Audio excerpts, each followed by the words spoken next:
Ano yun? Uy! Okay. Kalma lang, kalma. Yan, medyo nag-o-okay na ako.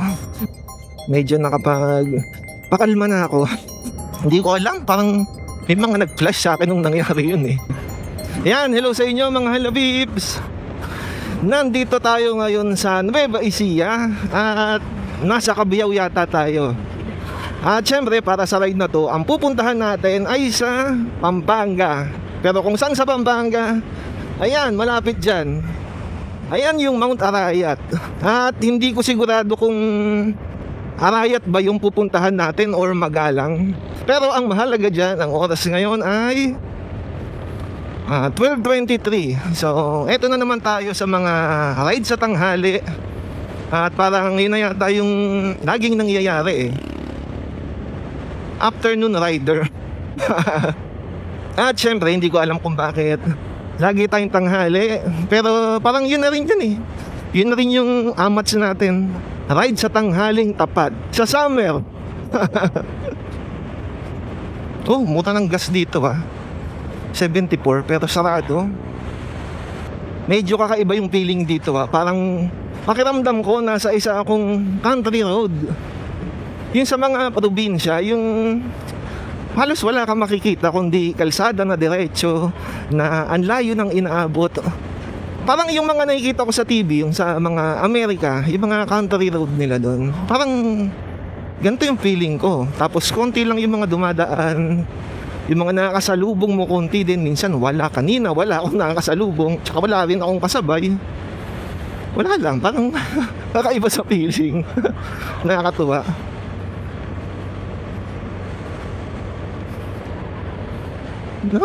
Ano yun? Uy! Ano ba to si kuya? Si ate pala.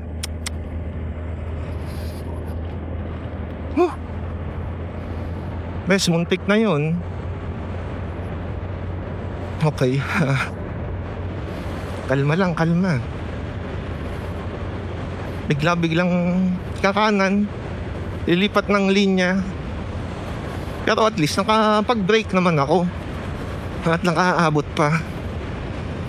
Kung hindi, ewan ko na lang.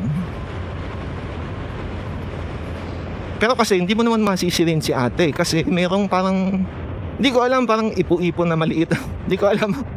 Tas kulay itim pa. Kinabahan ako dun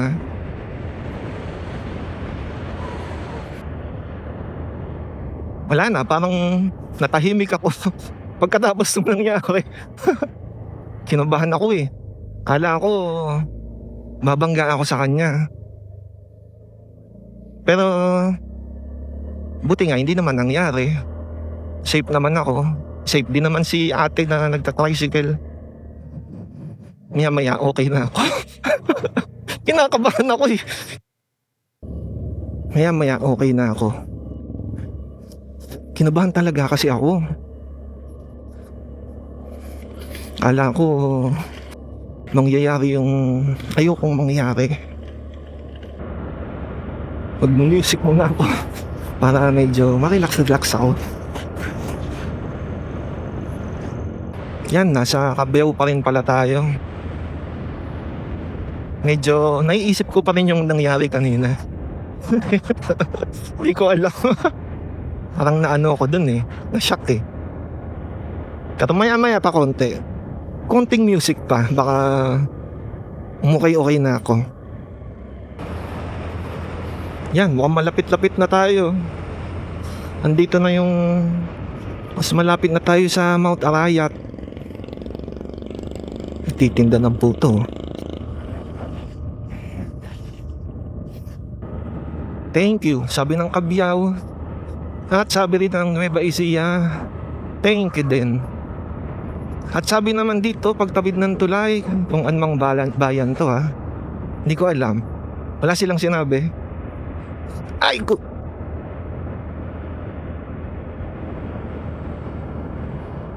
Mapalad. Ano yun? Hindi ko alam kung anong bayan to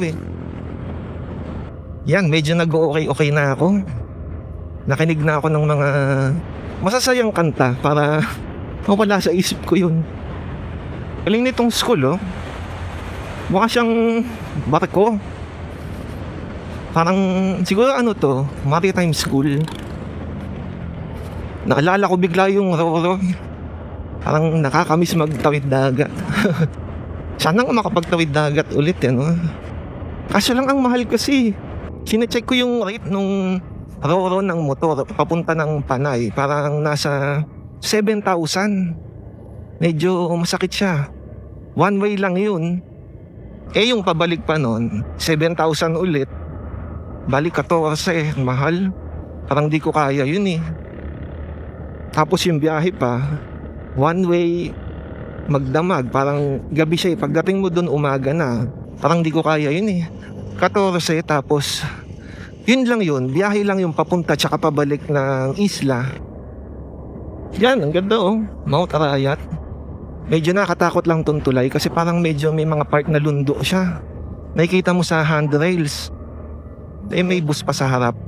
Eh wala. Eh kasi di ba yung mga nakaraang binabalita na tulay sa Cagayan nasisira dahil sa mabibigat na sasakyan. Grabe yung init. Sobrang init. At sana malapit na tayo para pakainom na ako ng tubig. Yan, medyo okay na ako. Kasi kanina talaga parang nanginginig ako nung nangyari yun. Tapos after noon, medyo nandun pa rin yung inig. Parang nanginginig yung kamay ko, buong katawan ko kasi parang natakot ako na bigla, na shock, parang ganun. Dahil nga dun sa nangyari, parang hindi ko alam, parang may nag-flash sa akin eh nung nangyari yun eh. Biglang lumipat si ate, tapos yung parang na-realize ko yung nangyayari. Yun, parang yun, natakot ako. Pero syempre, normal naman na matakot. At syempre, hindi ko naman hahayaan na masira yung ride dahil doon. Kailangan ko lang ng konting oras para makapagpakalma, para ma-enjoy ko na ulit yung ride. At ito, syempre, na-enjoy ko yung sikat ng araw kasi sobrang init. Sana nga malapit na eh. Ang hirap mag-overtake pag ganitong tag-isang linya lang. Kailangan mong hintayin maubos yung mga kasalubong nyo bago ka makapag-overtake. Ayun, nag-ano sila. Into na pala. Thank you. Kasi sa sobrang init eh, ang kailangan mong gawin umanda. Kaya kapag bumabagal yung takbo mo, medyo mahirap kasi mainit. Dagdag pa na naka-jacket ako. Oh, ayan. Pwede akong umovertake kaso lang may linyang dilaw.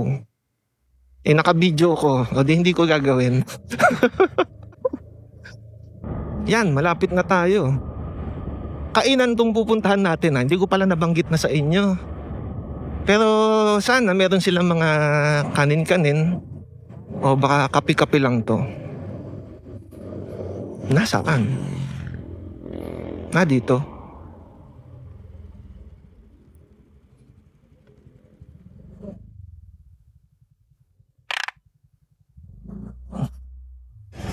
Po kayo? Dito po sa to. May entrance po niyo. Aha. Bali 40 lang po pati yung parking. Doon na po. Ngayon na po? Or pag...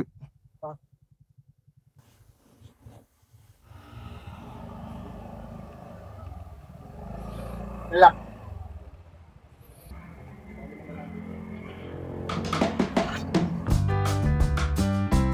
Ito ang Cafe TYS or Tell Your Story. Isa sa mga kape dito sa Arayat, Pampanga na hindi lang tungkol sa pagkain. Maraming pumupunta rito para magpahinga, tumambay, mag-unwind, at syempre para sa relaxing na atmosphere at view ng Mount Arayat.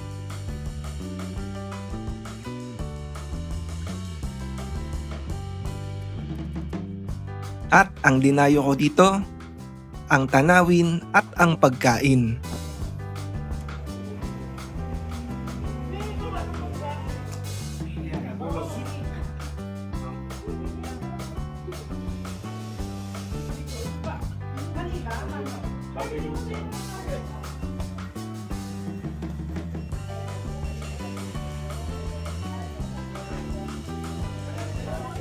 Salisbury steak. Amen. Kasya lang po ba kayo? Cross lang. Wait lang ha. Ice chocolate. Saan po pwede pumwesto? Lalabas na lang. Pwede sa labas? Kahit saan sa labas? Basta available. Sabi, wala na daw pwesto sa loob, sa labas na lang. Eh, naghahanap ako. Walang mapwestuhan. Puro nasa arawan yung iba. Wala tayong mga may bubong. Ayoko naman na nasa arawan.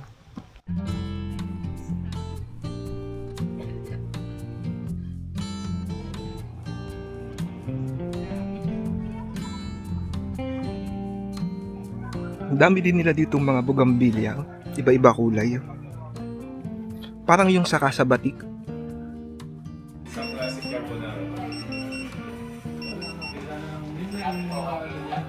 Okay na. Thank you po. Thank you. Sabi lang. Labas kayo sir. Sa labas pa.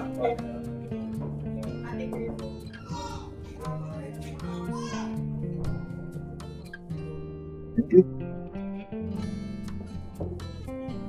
Okay, nagpipicture. Dito ko tayo. Baka makita ako. Okay. Ay, sorry po. Ito. Ay na. Eh, bumaba naman ako eh. Para hindi makita.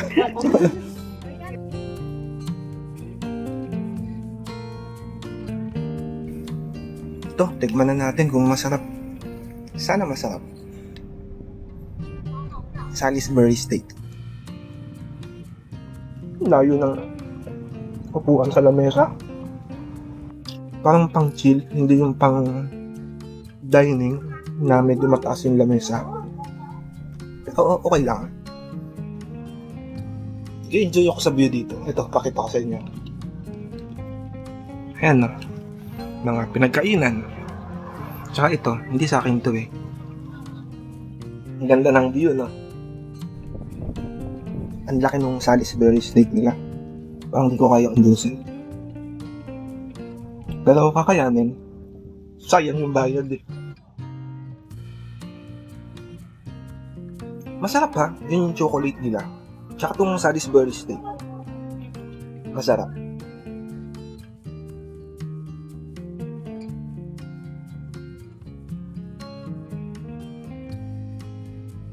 Maliit lang naman yung lugar. Pero maganda kasi ang daming mga bulaklak, makukulay. Kilala din ito ng mga riders, couples, magkaibigan, at kahit solo travelers na gusto lang ng tahimik na lugar pagkatapos ng mahabang biyahe. Parang destination cafe siya. Hindi lang dahil sa kape o pagkain, kundi dahil sa experience at vibe ng lugar. At pagkatapos ng nangyari kanina sa biyahe, parang ito yung klase ng lugar na kailangan ko munang puntahan para kumalma at mag-relax kahit papaano. So yan ang mga hadapips, hanggang dito na lang tong video na to at sana ay nagustuhan nyo. Tanghali kasi ako nagpunta kaya mainit pero tingin ko pag hapon or gabi mas okay dito, mas maganda, mas maliwanag kasi may mga design sila ng mga ilaw-ilaw eh. Umaga ngayon. Pero kung gusto nyo yung view, syempre hapon mas maganda. So, yan ang mga halapips ha. Maraming salamat sa inyo at sana ay nagustuhan nyo itong video na to. Pa-like and subscribe na lang at syempre pwede kayo mag-comment dyan sa ibaba. So, yan ang mga halapips. Hanggang sa susunod na ride.